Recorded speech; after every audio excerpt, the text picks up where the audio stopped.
299 of the Co-op Podcast. I'm your host, Richard Bailey Jr., and today I'm joined by Mr. Gary A. Swaby. How's it going, Gary? It's going very good, thank you very much. How are you doing, sir? Doing pretty good. Just taking it easy on this Sunday afternoon. All right, Yes, cool. Yeah, this is things are gonna look a bit different here for the people watching this, because Google is taking away Google Hangouts, so we're coming up with new ways to record the show and everything, so everyone can see a graphic right now, but we will be working towards having video again in the future, so you guys can see us. But for now, you got our portrait down there in the corner, so you can still sort of see us. But yeah, there's going to be a lot of changes happening to in terms of how the show is recorded and stuff. So look out for that. absolutely. And allow me to also say, real quick, I want to give a personal shout out to YouTube because we had an incident last week where I recorded a conversation with Dana where we gave our thoughts on Spider-Man: Far From Home and Midsommar, and somehow somebody decided by us having a simple conversation, no images, nothing, they said, you know what, I'm going to give them a copyright strike. So due to that reasoning, the show cannot be streamed on YouTube. Not until we get this situation resolved, which is already in the works. But yeah, we are unable to stream on YouTube, and this video may eventually get uploaded to YouTube, but it definitely will be happening right away because again, that takes additional time. We experienced that yesterday when we tried to post the WrestleCast. So just want to let you all know. Hopefully, eventually that issue will be resolved in the future. But for now, Twitch, and as Gary stated, we will definitely be investing in Twitch a lot more for recording shows so that we don't have to deal with the issues associated with YouTube. But Yep. yes, And it's real unfortunate when stuff like that happens, because I'm pretty sure whoever issued that copyright strike didn't even watch the video. It might have very well been like an automated thing where it just saw the name, and I guess there's certain channels that are just automatically on the whitelist and exempt from being copyright claimed, and we were not on the white list, I guess. So it just automatically issued us a copyright strike. And like Rich said, there was no imagery from Spider-Man. There was no video. There was no audio from it. It was just Richard and Dana talking about the movie, talking very positively about the movie, and encouraging people to go see it. But yet still, we get a copyright strike and we can no longer go live. So it sucks how the system works, but that's just how things are, unfortunately. But absolutely. yeah, but we are trying to resolve that issue. But we'll still be here, and we'll be on Twitch, we'll be on Daily Motion, we'll be on Patreon, and of course go to the Koalition.com. So as long as you visit all those places, you'll see us, and also follow us on Twitter for updates, and Facebook too. So yeah, we'll still be here no matter what. Absolutely. Yes. So on that note, now we're going to get into talking about a couple of things that happened this week because there was a couple of that were definitely worth some discussions. I know people was curious about why there wasn't a show last week. There wasn't really a lot of things that were happening in the industry news wise the week prior. Um, I know we also had some other things we had to take care of on the personal end, but yes, we are back, and we're definitely going to talk about a lot of things today. So to kick things off, we're going to, of course, let you all know what we have been playing, if we have been playing, because I don't know if we've been playing any games this week. But I'm going to go to you first, Gary. How about you let everybody know what you're playing? So I mean, not too much, just because I've been busy doing things, but I played some Overwatch. But let me say one thing. Although I've still played Overwatch this week, this was like the least amount I've played it in a long time this week. Um, I finally am starting to get tired of the game. Not because I'm bored of it.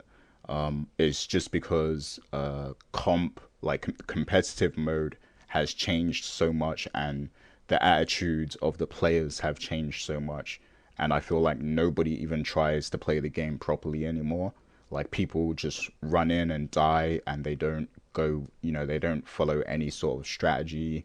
They don't, communicate and try and come up with strategies to counter the other team. Like people literally just run in and die, and that's not fun if you're trying to play competitively and play as a team. So I haven't been enjoying it that much, and I've instead just been watching the Overwatch League, because then at least you can see how a match is really supposed to be played if you watch Overwatch League. But that experience is not replicated in the actual game anymore, because people just don't care and they just do whatever they want. There's no team synergy whatsoever, and as a result, I've been slipping in rank, and it's just Oh, it's just not the same no more. Like not like the friends I used to have that used to play and stuff. They're not playing anymore, so my team isn't around. So it's just me playing solo and playing with a bunch of randoms who don't even try to play the game properly, and that's not fun for me. So I've been playing it significantly less, but I still played it a little. Also, I beat Final Fantasy VII again, the original version, because I definitely wanted to beat that game again before the remake comes out, just so it's fresh in my mind, and just so I have a clear vision of what to expect when the remake comes out. And I'm very curious on how they're going to approach certain things, but it was very fun to just play that game again, and I still stand by the fact that this game is a masterpiece. It's one of the best games ever made, in my opinion. The best Final Fantasy. At one point in time, I actually had Final Fantasy X as my favorite, but when I went back to Final Fantasy VII and played it again, like it's not even close. It's not close at all. Like Seven is the best in my opinion. And yeah, I also did some of the optional end game content, which is basically fighting the super bosses, the what are they called? The weapons, basically, the weapons of the planet. So I beat Ultima Weapon, and I'm now trying to fight Ruby Weapon and Emerald Weapon, but they require a lot of grinding and preparation to fight them and stuff. But Sephiroth was easy because I leveled up my characters a lot. So yeah, great game. I definitely wanted to play it again. And besides that, I played a little bit of Dragon Ball Xenoverse 2. Not oh. too. I didn't play too much of it, but I did play some of that just because there was one day where I was like extra stressed and needed to relax, and so I opted to play that game.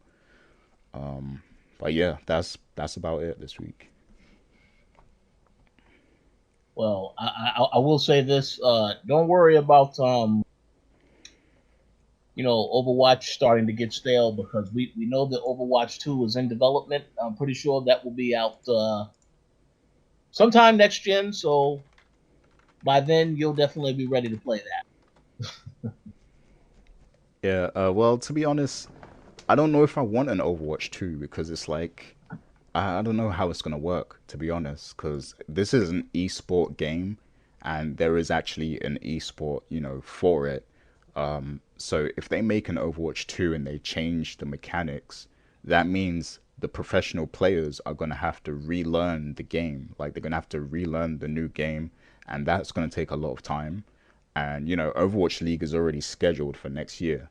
So I that. don't I don't know what they would do if they did Overwatch 2. The rumor I actually heard was that Overwatch 2 is just story driven, and it doesn't have the competitive mode that this game has. So Uh-oh. that's the rumor that I heard, that it's basically just story. But if that's the case, I don't understand why it's not just an expansion for this Overwatch, you know. So I don't know what they're gonna do. I guess we gotta wait and see at BlizzCon, which will be in a few months. So we'll see. Yeah, But I mean, because I know Activision is involved, I don't think they will let.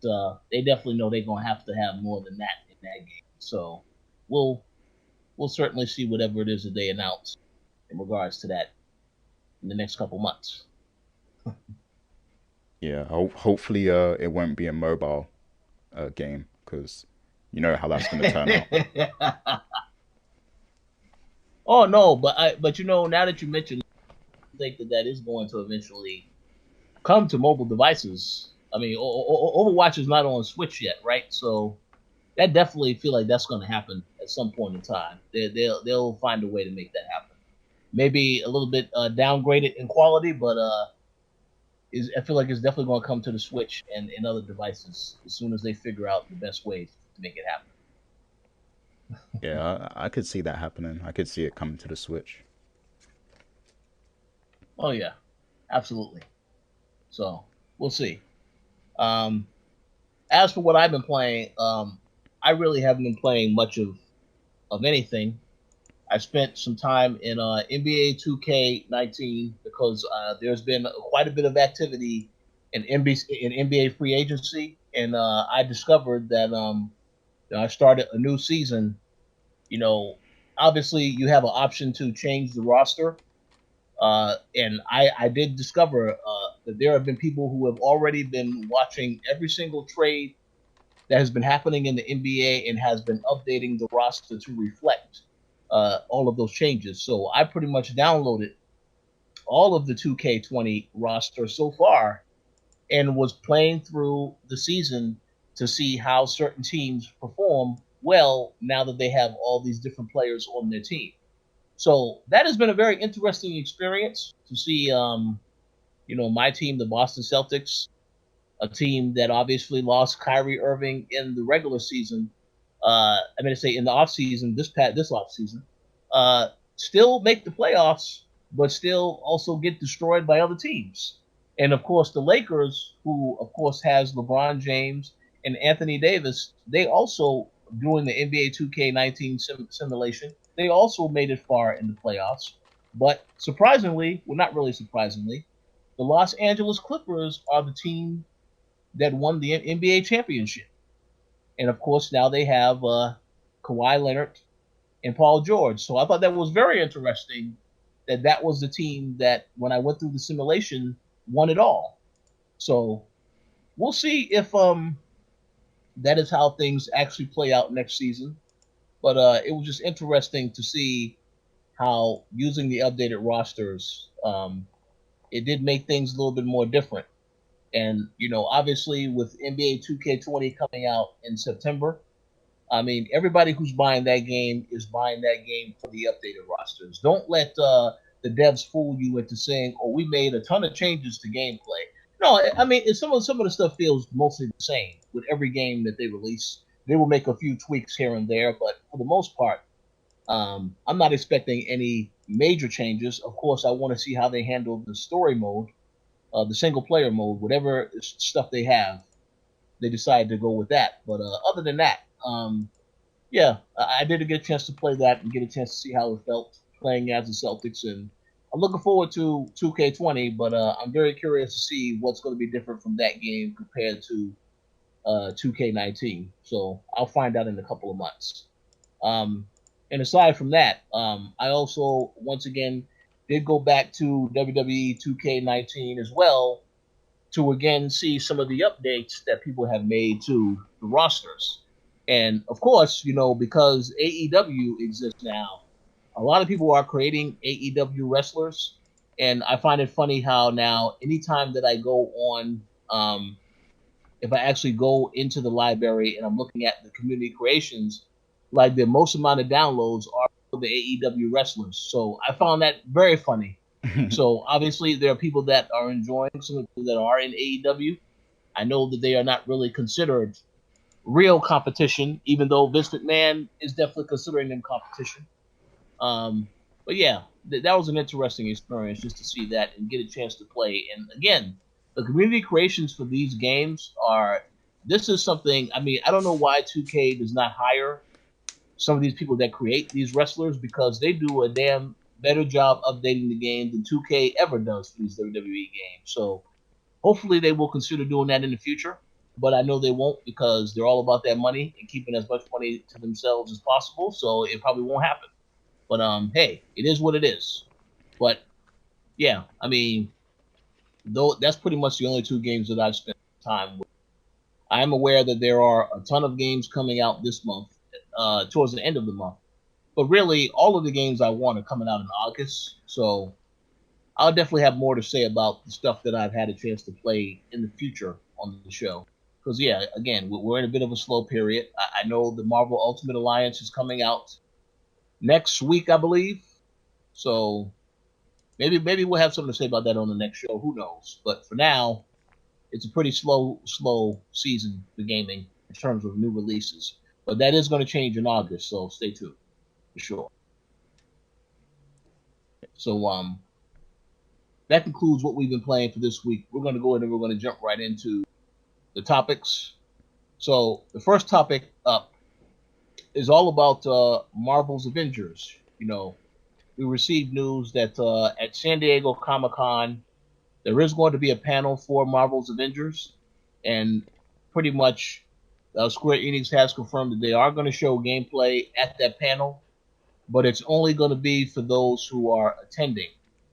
So, in other words, the gameplay footage that's shown there, you won't see it released by Square Enix publicly on YouTube or any of the other platforms. However, I'm pretty sure you will see some attendees that will try and take some footage and find a way to get it online. It may not be high quality, but I'm pretty sure this is going to happen because this does happen from time to time where if you go to San Diego Comic Con, if there is a new trailer shown for a movie or what have you, that footage does eventually get out there. It may not be of a high quality, but it gets out there.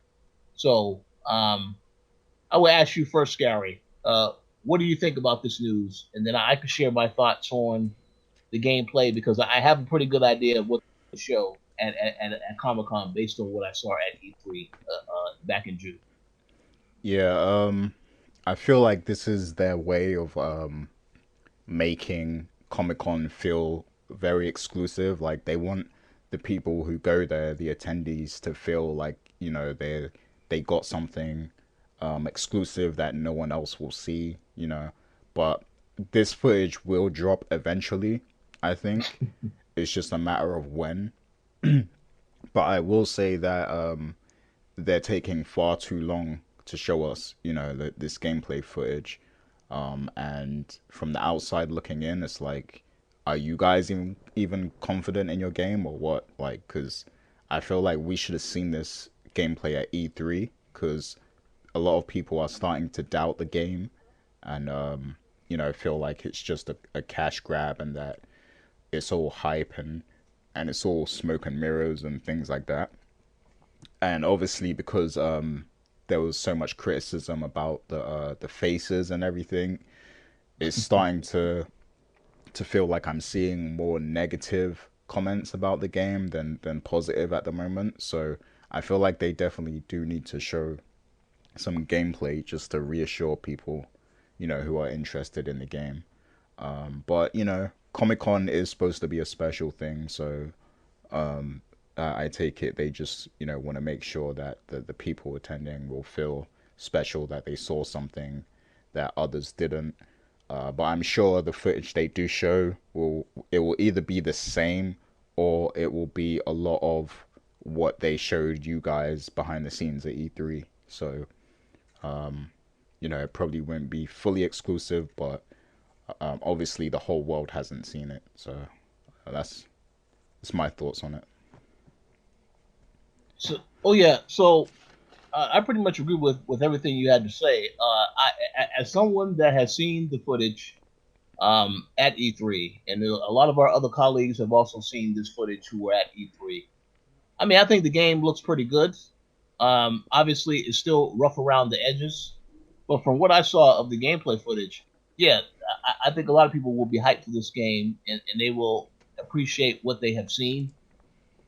Which is why I don't really understand why they didn't just go ahead and just reveal the footage. I mean, if you're going to show a trailer with the cinematic stuff and even with the gameplay footage, those same cinematics are in there as well.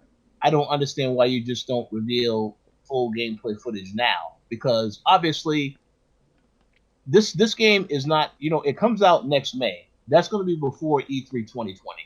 So obviously there's not going to be another opportunity to showcase this unless you decide to you want to pick a day or an event to show this. Now, what could end up happening is that next month is well, no, towards the end of next month and going into September is PAX West, and we do know that CD Projekt Red has already revealed they're going to release the gameplay footage that they showed, like the full gameplay thing that I was in. They're going to release that footage to the world at that event. So very well, they could do the same approach to this game and just show the gameplay footage at that time. But if they don't show it at that time, it's either going to have to be at another time that they decide, or it's going to have to be at maybe the Game Awards later this year or any other event if Sony decides to have PSX. But I do feel like you're going to have to show this footage at some point because you're not going to have the benefit of coming to another E3 where you can actually show more about this game. The game is already going to be out next year by the time we get to E3. So if I was Square Enix, I would heavily consider this option and show this footage as soon as possible. I will also add that the majority of the people who haven't seen the footage, but they have seen Marvel Ultimate Alliance 3, they have all said this game looks a lot better than that game, and that's the game I want to play.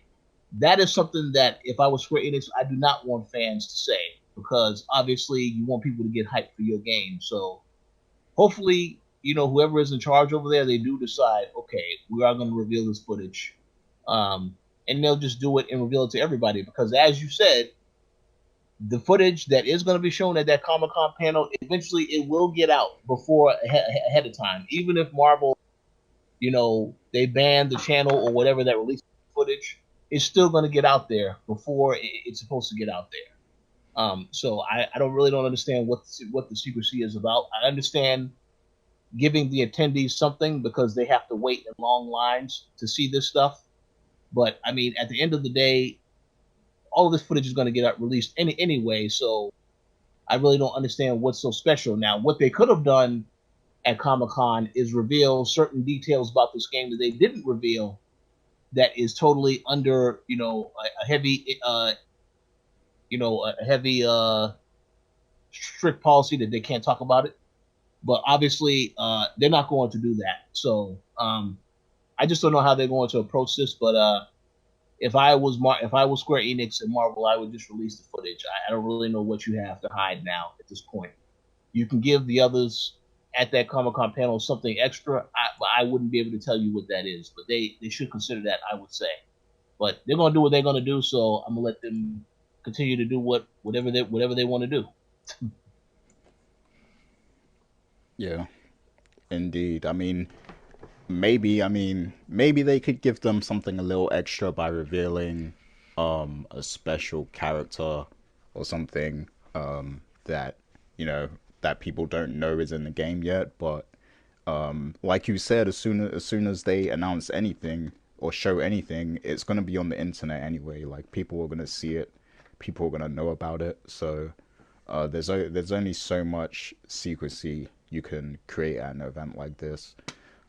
Like all the big blockbuster movie trailers get leaked from Comic Con as well.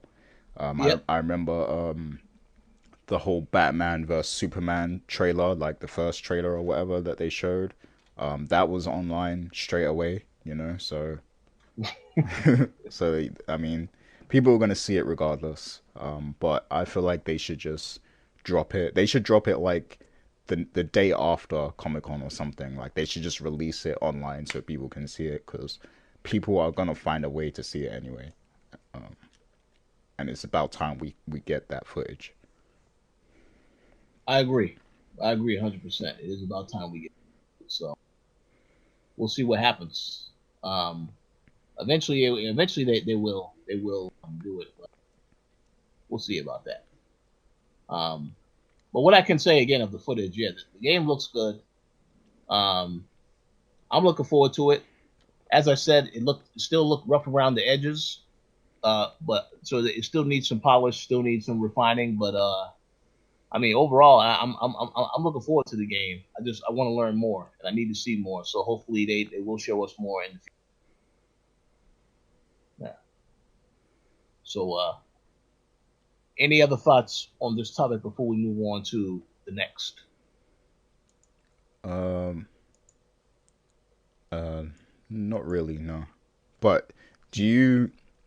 I don't think I asked you this before, but you know they said there will be some exclusive content in Avengers coming to Sony. Do you think it's going to be Spider-Man as a character? So this is a good question. Um, I certainly think it is possible that it.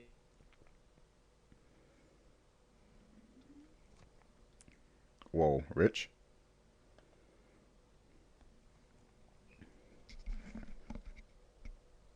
can you hear me, Rich? You're cutting out a little.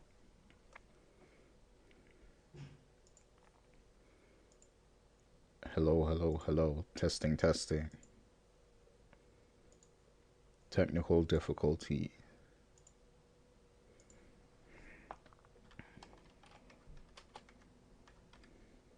All right.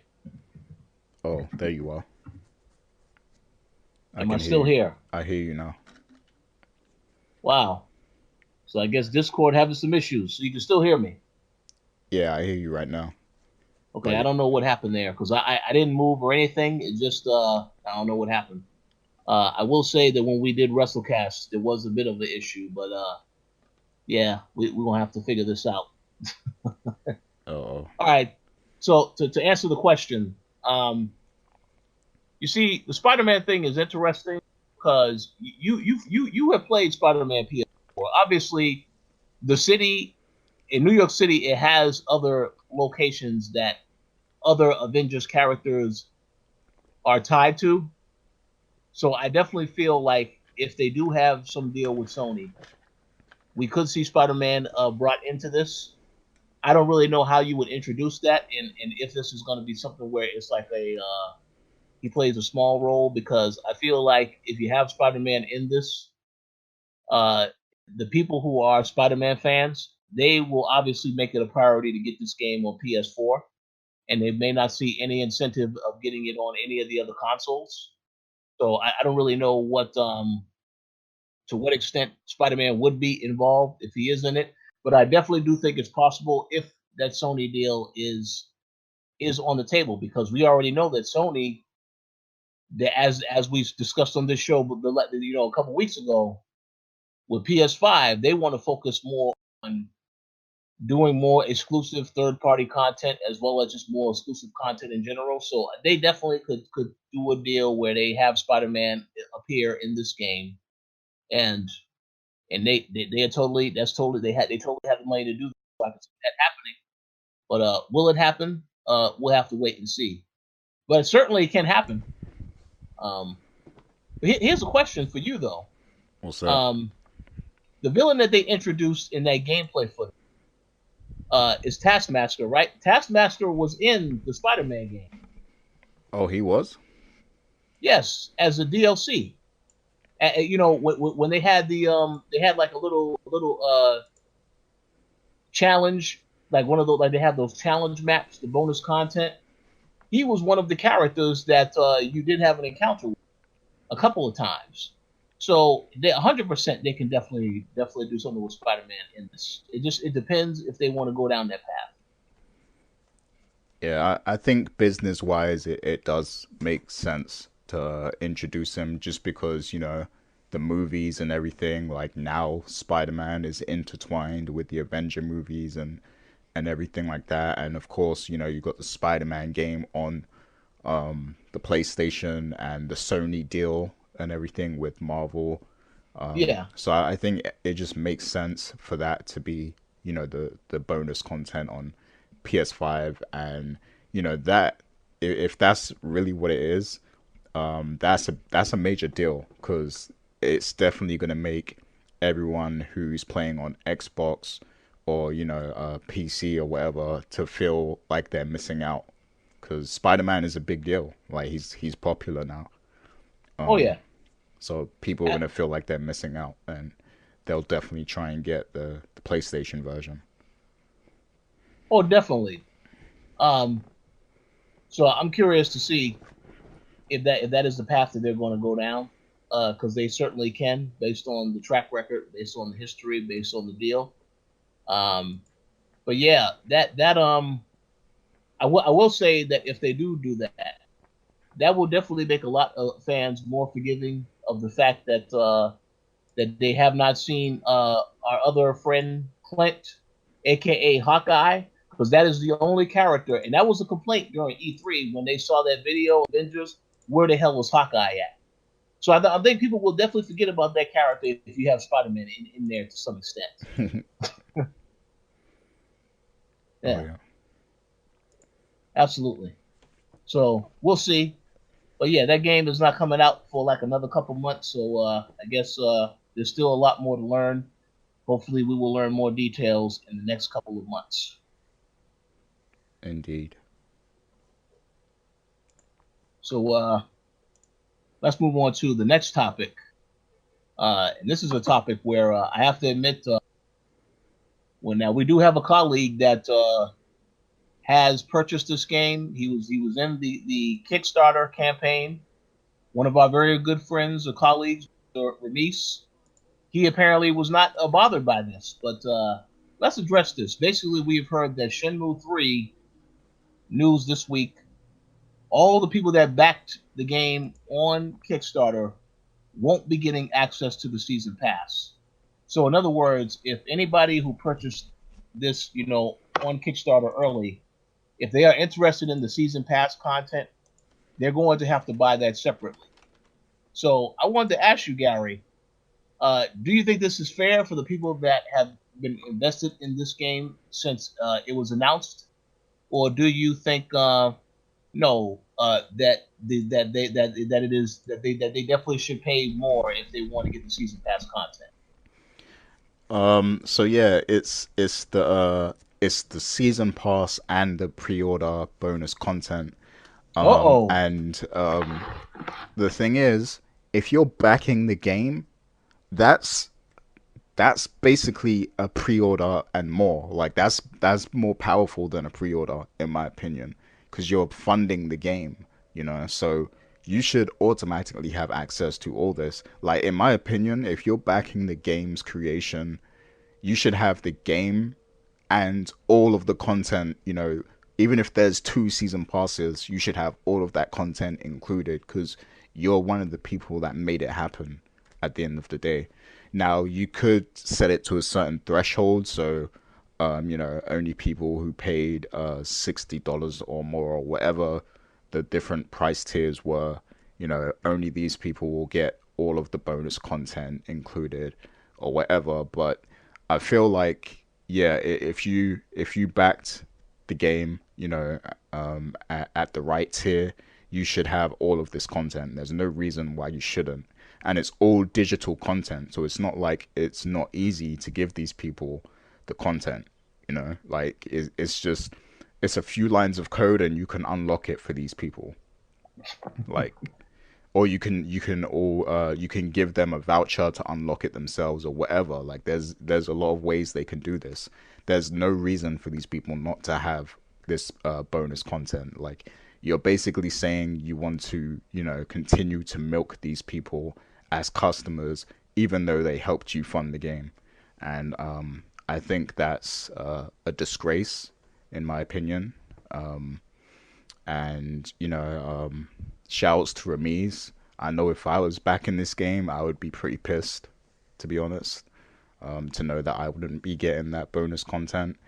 And this is a lot of the reason why I'm starting to fall out of love for the gaming industry, because all these big companies and studios and stuff, it's like they're just trying to milk gamers now. Like they're just trying to farm money from gamers with these practices, you know. And it's getting out of hand. And there's just certain games where I feel like you shouldn't be you shouldn't be having DLC content. And this is one of those games like Shenmue 3. If you had to, you know, this game wouldn't exist without community funding and stuff. Like it wouldn't, you know, it wouldn't even exist. So why are you even having DLC content? Like if you had to beg for money to get it made, you know, it's just ridiculous in my opinion.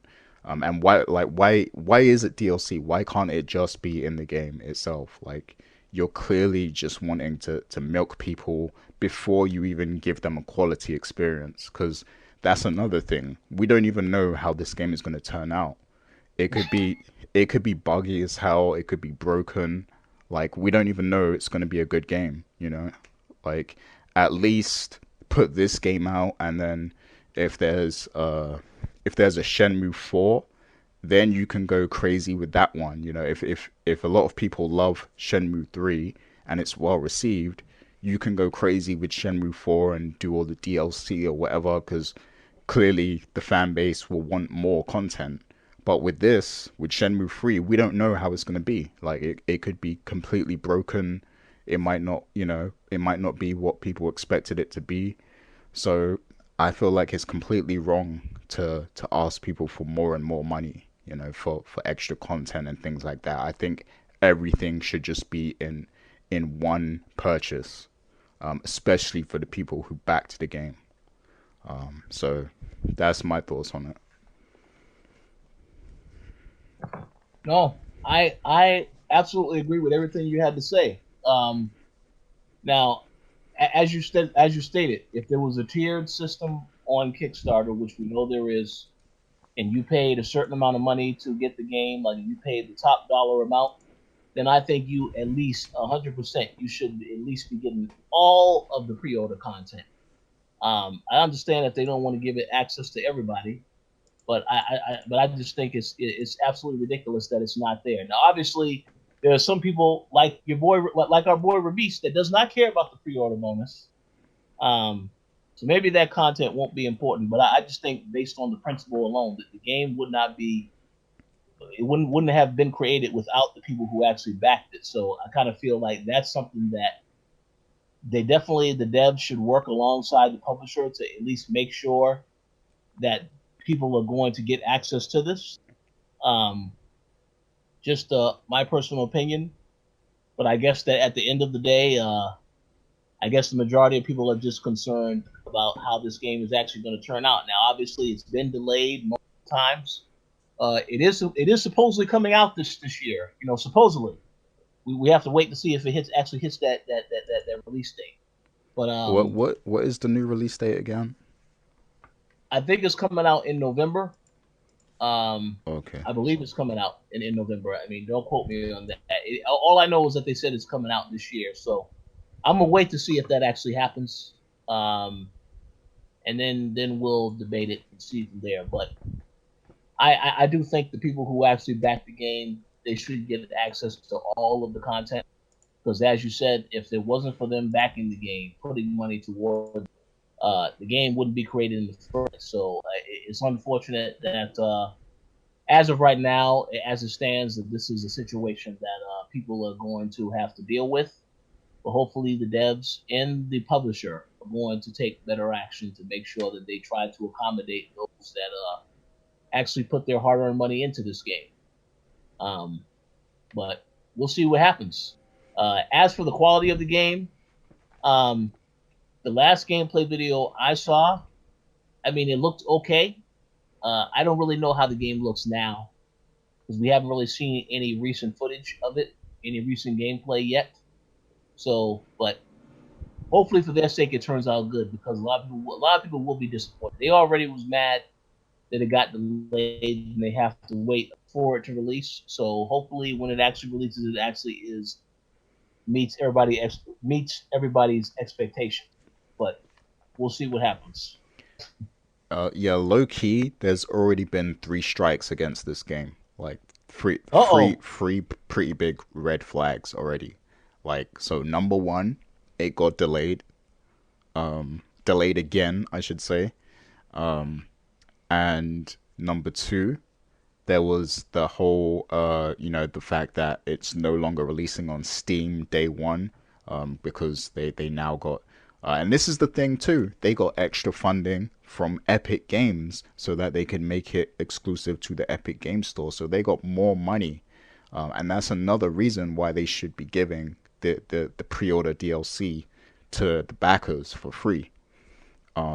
And strike three is of course what we're just talking about, with the backers not getting the pre-order content and the games, the season pass and stuff. So yeah, that's three red flags for this game in my opinion. So when November comes, this game better be perfect. If otherwise, it's gonna be this is gonna be the new Fallout 76 and Anthem if it's not perfect when it comes out. So yeah, Oh, whoa. Well, I hope it's not that bad. I well, hope it's not that bad. let's hope Mm. so. Let's hope it's not that bad. But but yeah, Yeah. I'm just really wary of this game at the moment with all these news topics surrounding it. Mm. Yeah. We'll certainly see how that pans. Um. Yeah. Yeah. Hopefully, I mean, the way I look at it, there are still time to fix this issue. So hopefully, if they actually want to take the action to fix it, then they will explore that. But I mean, I don't think it's too late for them to figure out how to give this content to the fans, to the backers especially. But if they are, it depends if they truly are motivated to do that. Because if it's all about the money, then they may not care about that. But I mean, hey, they still have some time, so we'll have to wait and see how they decide to approach it. Yeah, all we can do now is wait till November and see what happens. But I hope for their sake, there's no more negative news coming for this game. And hopefully everything from now on is going to be positive. But those three strikes back to back, like, it's got me real curious about what's going to happen now. Mm, yeah, we'll see about that. So, any other thoughts on this topic before we move on to the next? No, that's pretty much all I had to say on it. Awesome. Okay. So I wanted to add in this topic because I saw that this was some news that was reported on earlier in the week, and I was very happy to hear it. Not just as a someone who appreciates hand drawn animation, but I'm very happy with the success story that happened with this game, and that it's going to be getting a lot more attention now and a much bigger medium. So it was announced earlier this week that Cuphead is actually going to be getting a animated show on Netflix. The show is going to be called the Cuphead Show. It's going to follow the adventures of Cuphead and his brother Mugman. And it's not going to be tied to the game in any way, shape, or form. Obviously, it's going to focus on the characters, and it's going to basically give a bigger view of the type of world that they live in. It's being produced by C.J. Kettler, and also the executive producers are, of course, going to be Chad and Jarrett Malahatter, who are the guys that actually created. They were behind the actual game itself. But they did say that this particular animation series, it is going to be kid friendly, but there is going to be some things in there that are going to be geared towards adults as well. So, but the whole point is to appeal to a wider audience, which I think is interesting. But yes, the series, there's no actual release date as to when the series is coming out. I believe the current expectation is it's going to be sometime in 2020 because it was also announced that there is going to be some DLC expansion coming to Cuphead also in 2020 called The Delicious Last Course. So definitely a lot going on for this particular series, for this particular game. So I wanted to get your thoughts, Gary. If you had any thoughts on the decision to bring this particular series to Netflix as an animated cartoon. I think it's a good idea because you know, I did play a bit of a Cuphead. I played a lot actually with Ramiz and Carl, and yeah, one of the things that stand out about that game is the animation style. Like it's really it looks really good, and it reminds me of like old school classic cartoons and stuff. So Hmm. there's definitely potential there for this to become an animated series. And you know it's definitely a good idea for Netflix to grab that up and everything. So I definitely feel like this has potential, and I think it's a great idea to do a show. And I hope that we also see more Cuphead games as well in the future. Not sure if there's any plans for them to tie them in together, because like you said, you know, it's going to be a separate kind of thing. But yeah, I feel like there's a lot of potential for the Cuphead brand to keep existing as you know, an animated show and as a video game. So I'm excited to see what the future brings. But I do have another Netflix related question for you, but Yeah, I'm yes. gonna I I'm gonna wait in case you have more to say about Cuphead specifically. well, no. I also have a question. Well, I think we may end up having the same question. So all I will say is I'm glad that Cuphead is getting more attention. I know that the creators they told the story about they had to take a second mortgage out on their had to work a lot of odd jobs while they were making this game, all just to get the game done. And they spent a lot of time on it. So I'm just so happy for them that number one, the game was a success, and number two, that now this same universe is being adapted into an animated series. So definitely looking forward to it. And yeah, I wish them well. But yes, what is this other question you were going to ask about Netflix? Yeah, so we gotta have a real conversation here about Netflix. Um, so I mean, we know the history. We know, you know, blockbusters and everything. Netflix approached them, said, "Yo, we got this streaming technology. You guys can implement it in blockbusters and everything." Blockbusters ran them out the building and laughed at them, and then they created Netflix, and the rest is history. Like Blockbuster got disrupted and ran out of business, and now we have Netflix. They're like, well, they were like the biggest streaming service. People started binging a bunch of TV shows and everything. But now it's 2019, and there's a few other services coming to the market.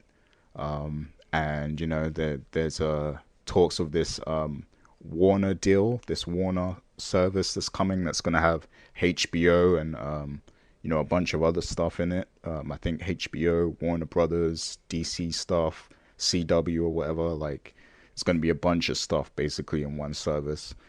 And then of course we got the Disney streaming service coming. So my question for you is Netflix about to be disrupted? Because I'm hearing a lot of people say actually that they're not as satisfied with Netflix as they used to be, and that the quality of content on there has slipped dramatically. So, like, what's your so thoughts on it? so yeah, this is an excellent question. I personally think that Netflix is definitely already in the midst of being disrupted. I would say that we can certainly. I mean, I haven't seen all of the content that's on now. I have watched Stranger Things season three, and I agree 100% with what critics are saying. This is without a doubt the best season of Stranger Things. Period. That was a very impressive season from start to finish. Even better than the Some first one? I'm on I'm like halfway. No, not halfway. I'm like on episode 3. I'm at the end of episode 3, I think. But yeah, ah is it like you would say it's better than the first season? uh I maybe would probably have to go back and see. more of the first season before I make that comparison. But I have to say, it's definitely a fantastic season from start to finish. It feels a lot more complete. There are certain things that will happen towards the end of this season that obviously it will have ramifications should they decide to do a season four. But I just like how they handled a lot of the different topics that they addressed in this particular season, as far as the kids growing up, getting older, and then going through all these different changes and stuff like that. And then, of course, the enemy in this season, the antagonist, is yeah, it's a really crazy antagonist. What happens at the end is definitely something that's going to leave a lot of people. There's a lot of people going to be asking questions about once they see how that this season ends. For those who haven't seen it yet, but I thought they did a fantastic job on season three. So I think in terms of the quality on Netflix, I honestly feel like right now, if you are somebody who has had success in the entertainment industry, whether it's creating animated, cartoon or a film or a short film or stuff for TV, this is right now the best time to be that type of person, because you literally can be approached by Netflix, Disney, all these different services and then they will tell you to name a price because they are going to be bidding for your content to put on their service. So I feel Netflix right now really have some shows that are of quality, but if I was them, I definitely would be concerned about what are we going to do for. This is why this is great to see this Cuphead show get picked up, because I feel that they definitely are going to have to do that. Oh, can you hear me? Yeah, I hear you. It's just a little choppy. Uh-oh. Say something again. Uh, can you hear me now? Oh yeah, you're good now. Yeah, I don't know what's up with the connection. I may have to switch to a phone or something, perhaps. But yeah, I mean, I just think right now Netflix, they're in a situation where I think they acknowledge. I mean, they may not just. They are definitely concerned about Disney. They are definitely concerned about this HBO Max service. They're concerned about all these people. I think Disney more so because they had access to Disney and Marvel content, and now that all that stuff is being removed from Netflix, you have to be concerned about, well, what are we going to do to replace this? Because I'm pretty sure that a lot of people watched Avengers, Infinity War over and over and over again on Netflix, and they got a lot of attention, a lot of views, a lot of business off of that. So obviously they have to focus more on the original content. Now they do have a lot of people that they have picked up, a lot of shows they have picked up, so they should be okay long term. But I think ultimately we're gonna find out. I think more so heading into next year how Netflix stands in terms of the competition, because again, Amazon has their service. They have a show that Dana has been talking about called The Boys, and I saw a preview of this show when I went to the movie theaters this past week. That show is going to be a very big deal for Amazon. So I'm very curious to see where Netflix is going to be at a year from now. I mean, I don't think they're going to fall off completely. They still have some content people want to watch, but they absolutely 100% should up the competition, because it's going to get very competitive. And once Disney releases their service, and of course we know it is significantly cheaper than Netflix, I think Netflix may be forced to drop their price at some point in time, because even Hulu is cheaper than Netflix now. So I feel like, yeah, something has got to give as far as that's concerned. So I'm not going to say Netflix is completely done, but it's going to definitely get a lot more competitive. And of course, only the strong survive. So I hope that they have a strategy and plan to remain relevant and continue justifying why they should charge more for their service. So we'll see what happens. Oh yeah, for certain. They're definitely gonna have to rethink that price because that Disney price is amazing. And the quality of content you're getting on that is wow. So yeah, they'll have to rethink the price. and they definitely have to go back to the drawing board. I mean, I think this is why they put the price up, because they know they need to make more original content, and I guess they need that money to produce that content. Oh yeah, And we know they have The Witcher coming, and now Cuphead. I I think there was another video game series coming, but I can't remember. But yeah, I oh, go ahead. I actually was going to ask you. We didn't Oh, speak about this. What did you think of the Witcher photos that they released of a couple of weeks ago?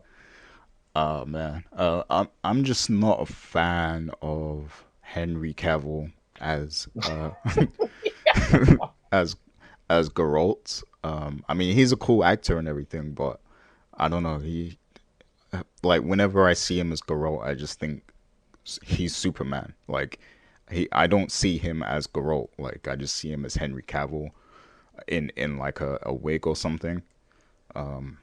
So I don't know. Like maybe it will improve when I actually see it in motion and see like the first episode or whatever. Like maybe I'll get into him as Geralt and get into the Geralt character and everything. But yeah, I don't know. I just look at him and see Henry Cavill. Like so I don't think it's I'm not sold yet, basically. Well, I totally understand that. I you know yeah I don't see it yet either. Maybe once I actually see the first trailer, then it will sink in and give me an idea as to whether or not I would enjoy the show. But it's very hard just going based off those rules to be like, oh, I'm hyped for this now. I mean, I'm very interested in seeing what the show is like, but the characters, so on and so forth, I have to see more to be sold on why this is something to be excited about. So we'll have to take a wait and see approach to Yeah. I just hope it doesn't look low budget, like because the thing is with like let's use those Marvel shows as an example. Like I understand that they were focusing on lower level Marvel characters that tend to just stick to street level stuff, so there wasn't need for a lot of special effects. But I feel like sometimes the big budget and the special effects was missing from those shows, and there were times when they used them and it didn't look great at all. that. I recall in Jessica Jones season 2 when they had I forgot the name of that character, but they had the guy who runs really fast, and the effects they used on him was like just terrible. Like it looked awful, like really bad. So I hope that this is The Witcher is going to be a fantasy world, which means there's gonna need to be a lot of like effects and stuff, because you're dealing with fantasy, and in the Witcher game you see a lot of magical things like all the time. It's not like Game of Thrones where there's magic every once in a while but not all the time. Like in the Witcher universe there's always magic and monsters and stuff like that. So I hope that the budget allows them to do all that stuff correctly. I would hope that also, but I will say this: if I'm Netflix and I know that I was going to make this show, I definitely would have cut a check, give a check to Weta, because we already know with what they did with Lord of the Rings, that is the quality that you need to really portray this fantasy setting with all the creatures and all this other type of stuff. That is who I would have went after, Weta Digital, to do this. But obviously, that probably would have made the show too expensive to create. So we'll have to wait and see. I will say this though. I don't know how you feel about this, but the effects in Stranger Things season 3 is pretty good. And when you get towards the end, when they have the massive, you know, I guess you could say the boss battle, that the effects on that is absolutely incredible. So I'll be curious to hear what you say once you see that. Oh yeah, the effects in Stranger Things has always been great. I guess they purposely give that show a really good budget.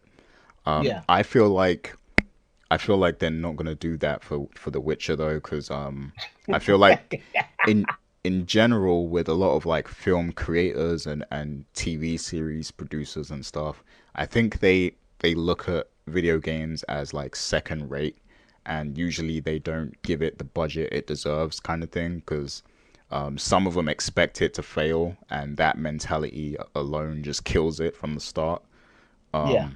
So, I mean, I just hope that they are smart enough to invest in it and actually give it the same level budget as a Stranger Things. But everything I'm seeing tells me different. So until I see it, I don't know. Like it, I'm just worried about it. That's all. Oh, I fully understand that. Yeah, we'll have to see how it pans out. It is coming out this year, so I guess we'll sooner or later whether or not the show is. Oh, it's out this year? I thought they said it stars this later this year. I mean, I don't know 100% for sure, Oh, but that's I could have interesting. swore.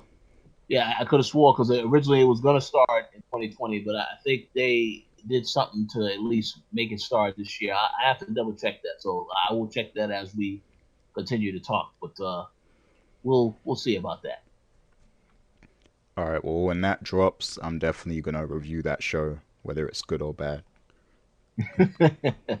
Oh yeah, and here, yeah, the first episode is in 2019. It's no release date, but it is supposed to start sometime in 2019. There's no other. This the only window they give is 2019, so we'll have to wait to get more details on that. Fair enough. Yes. So I guess let's move on to the next topic. Since you mentioned the fantasy world of The Witcher, we're now going to talk about another particular game with fantasy in the title. That is Final Fantasy VII Remake. Nice segue. Now, oh yes. Well, hey, I'll give you credit for mentioning fantasy. This particular story is all over the place, so I'm not really sure where we stand on this. I'm gonna give a shout out to our very good friend Weapon X, aka Reggie, because we have been having this discussion in another chat, and he is telling me don't listen to it because this game is definitely coming to all platforms. But obviously, we got a report this week that Final Fantasy VII Remake, initially earlier in the week, I believe it was an Xbox game that has since been removed. And then we saw Square Enix release a statement that said Final Fantasy VII Remake is coming to PS4 and it's not coming to any other platforms. So obviously, I don't know if this is indeed exclusive to PS4 and Square Enix doesn't want to announce any other platforms at this time, or if it is definitely coming to everything else. So I wanted to get your thoughts on this because obviously the latest update when they released that statement, it seemed pretty definitive to me. This is only coming to PS4. It's not coming to anything else. So I don't really know whether to believe, oh, it is coming to something else or what. So let me get your thoughts first and foremost as to what you think is going on with Final Fantasy VII Remake.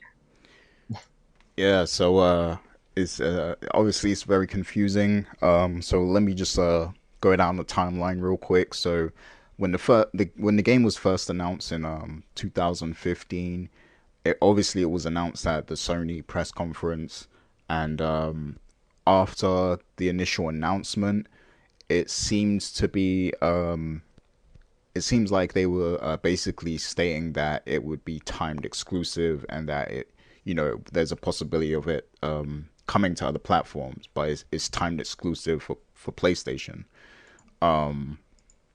So now 2019, obviously state of play, we see the game emerge again, and it seems like Square Enix is very closely aligned with Sony in the marketing and promotion for this game. And So now where the confusion is coming in is basically there was this this Xbox Germany Twitter account or something, and they they posted a picture of the Final Fantasy remake, and it said that it will be coming in on March 3rd, 2020. But then somebody, I guess, who's affiliated with that account came out and said, no, that was a mistake. Our social team made a mistake, and that is not the case. And then obviously Square Enix made a statement and cleared it up and said, as previously announced, Final Fantasy VII Remake will be released for the PlayStation 4 on March 3rd, 2020, and we have no plans for other systems. So obviously, with the Xbox account admitting that they made a mistake, and then Square Enix coming out with that firm statement, it suggests that they're entirely focused on the PlayStation platform right now, and that's interesting because the talk, I remember it clearly after E3 2015. Immediately, a lot of people, a lot of some fanboys and stuff, they were all like, "Oh, but it's coming out on Xbox too. Like, it's not an exclusive." And that was kind of the talk back then. But it seems to be very different now. And obviously, we've talked about this on the previous episodes. Sony seem adamant on locking in some exclusives for the PS5 and stuff. Yeah. So I guess a new deal has been struck, and that this will indeed be, an exclusive. Now, that's not to say that maybe once all, because this is going to be a multi-part game, so maybe when all parts have released on the PlayStation, maybe there'll be like a Game of the Year edition on other platforms where it's like the whole game or something, or all versions of the game. So maybe that would happen in the future, but again, we don't know if that will happen, and we don't know how long it's going to take for all parts of the game to release anyway. Like, we could be talking like a whole nother decade. Like, it could be 2030 by the time that happens. So who knows? So yeah, my opinion on it. I was hoping that I would get to play this on PC, just because Square Enix has been sharing a lot of love on the PC. They've released like every Final Fantasy game on PC pretty much. And yeah, I mean, even Final Fantasy 15 is on there. The MMO is on there. Like, you can get all of it basically on PC.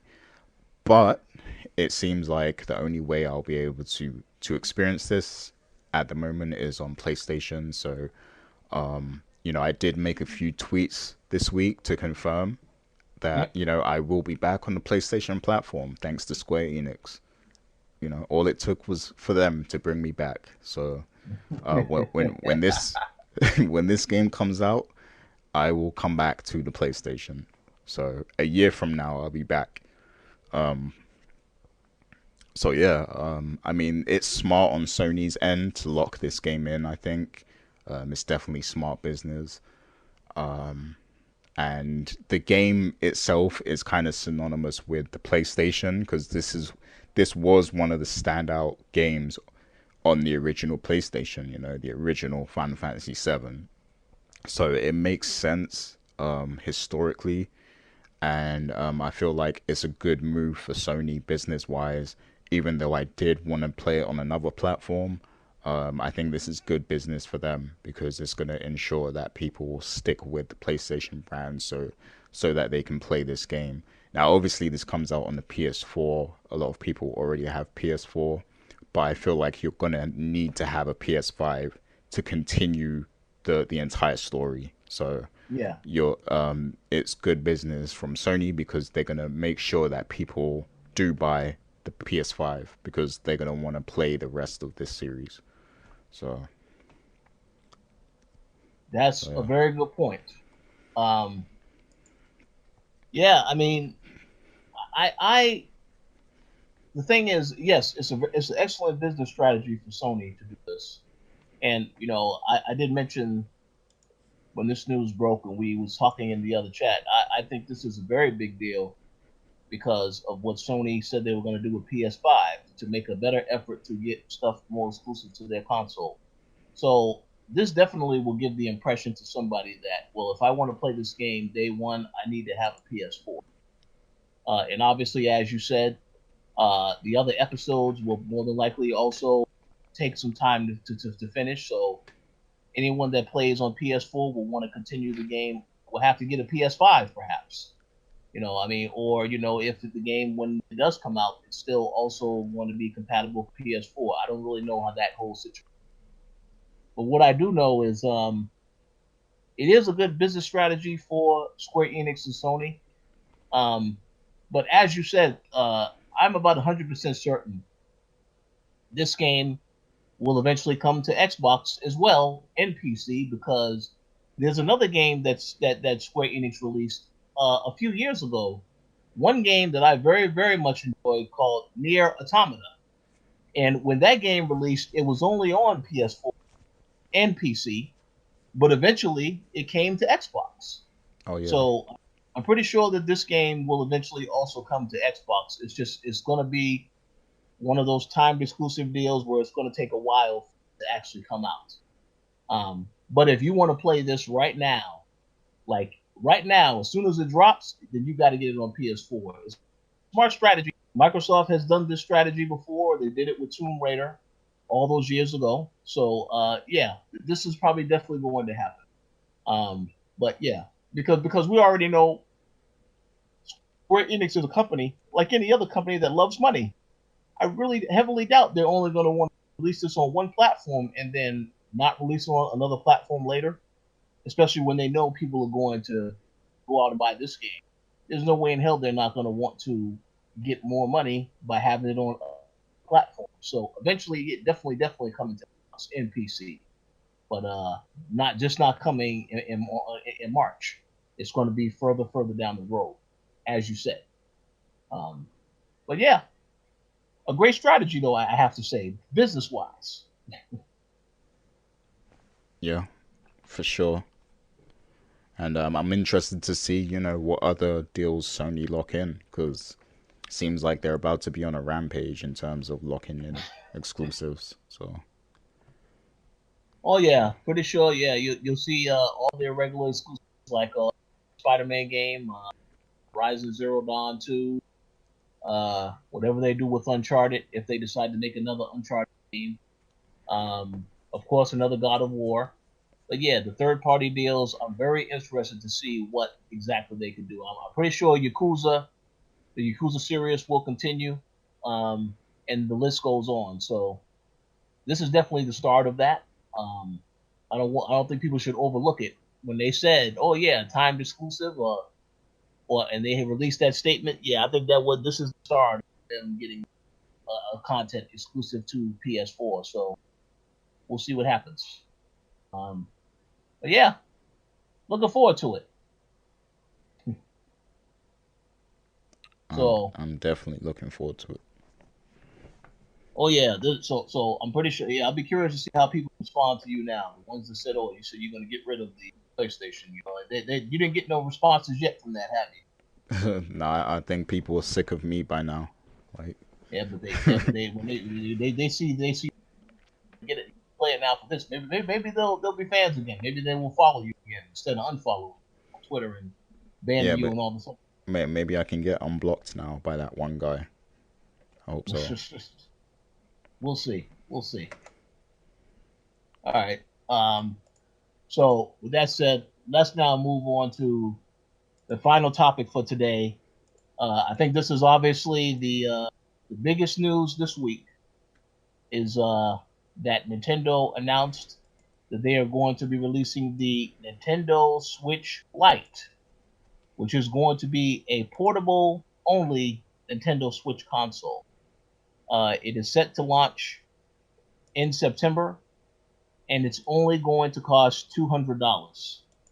So, obviously, for those that are interested in the Nintendo Switch Lite and they don't want to pay for the regular Nintendo Switch, they now have another option as to what they can use. So, I know right now, neither one of us has a Switch, But I wanted to ask you, Gary. So, what is your opinion of this announcement by Nintendo? Do you think that the Nintendo Switch Lite may be worth purchasing, or do you think that people should probably just go ahead and pick up the regular Nintendo Switch instead? Um, Now I'm actually in the market for a Switch. Like I definitely want to get one this year. And I remember we spoke about the rumors last time with Taylor on the show. Yeah. And at that time I was under the impression that the the Lite version wouldn't come with a dock, but you could still dock it if you already had one. That doesn't seem to be the case, so it's strictly handheld only. And for that reason, I don't think I would want to get this version personally, just because I want the option. I want the option to go to the dock and, the screen, and, then to take my game with me on the go as well if I want to. I at least want the option to be there. I don't want to be, strictly locked in to one way of playing. Because I think that's the main appeal of the Nintendo Switch, the fact that you can actually switch. So with this version, it's handheld only. To me, I'm looking at this as basically the DS, the 3DS killer. Like this is the new evolution of 3DS. Obviously, the Switch is already kind of uh, I mean, I don't want to say kill the 3DS because there's still people who play it, but it has kind of taken over already from the 3DS market. And I think this version, just for all those people who didn't upgrade to a Switch and are still playing on 3DS or whatever, like I think this is definitely suited for them because it's going to be cheap, like it's not too expensive, and if you're used to playing on the go anyway, and playing on the go Oh, is how you like to play. What's up? oh no, you cut out for a second, but I think you're fine now. Okay. Yeah, so like this is a good handheld replacement, basically, is what I'm saying. And also, I think this is perfect for the younger market as well. Like if you wanted to get your little niece or nephew or, your son, daughter, a Nintendo Switch, I think this is a great deal for them. But for the more hardcore gamers, and people like me, I think I want the OG Switch still. So my thoughts are I think the price range is great, and I think it's great for people who like to game on the go. But for me personally, I want more options, and I prefer, the flexibility of the OG Switch. So that's the one that I'm going to be getting. I I I I, I would say that that's a wise decision. That is exactly, you know. Here's the thing. I know that Nintendo for providing another option for those that only want the handheld option. I do agree that even though, and I thought it was funny how they also, when they released this, they said this does not mean that we're not going to be supporting the 3DS. So I'm pretty sure they know people were going to say, hey, well, why do I need a Nintendo 3DS when I could just get this instead? I'm glad they acknowledged that, but at the same time, that is going to happen. I think a lot of people are going to want to move towards this and play less and less of the 3DS. But with that said, I honestly think that the regular Nintendo Switch is the version to stick with. And if I was going to announce this version as Nintendo announced, I mean, I feel like announcing it and then saying it's coming out in September, I don't think that was a wise decision. I mean, if you're going to announce something, I would release it like shortly after you announce it. I mean, September is not long. It's not long from now, but still, it's long enough where if I'm thinking about games I want to purchase in the fall, I'm saving up the money now for those games. And obviously, I'm going to want to buy those games instead of buying another console because if I spend money on the actual games, I'll be able to get more games as opposed to the console, which is $200. That's asking for a lot compared to a game that's $60. So I don't think I would have done that. I also, to add on to that, for what I just said, if they were going to make this announcement, I would have saved this announcement for next year when you have Sony dropping their new system and Microsoft dropping their new system. Because what's going to happen next year is all of the talk is going to be on the next Xbox and the PS5.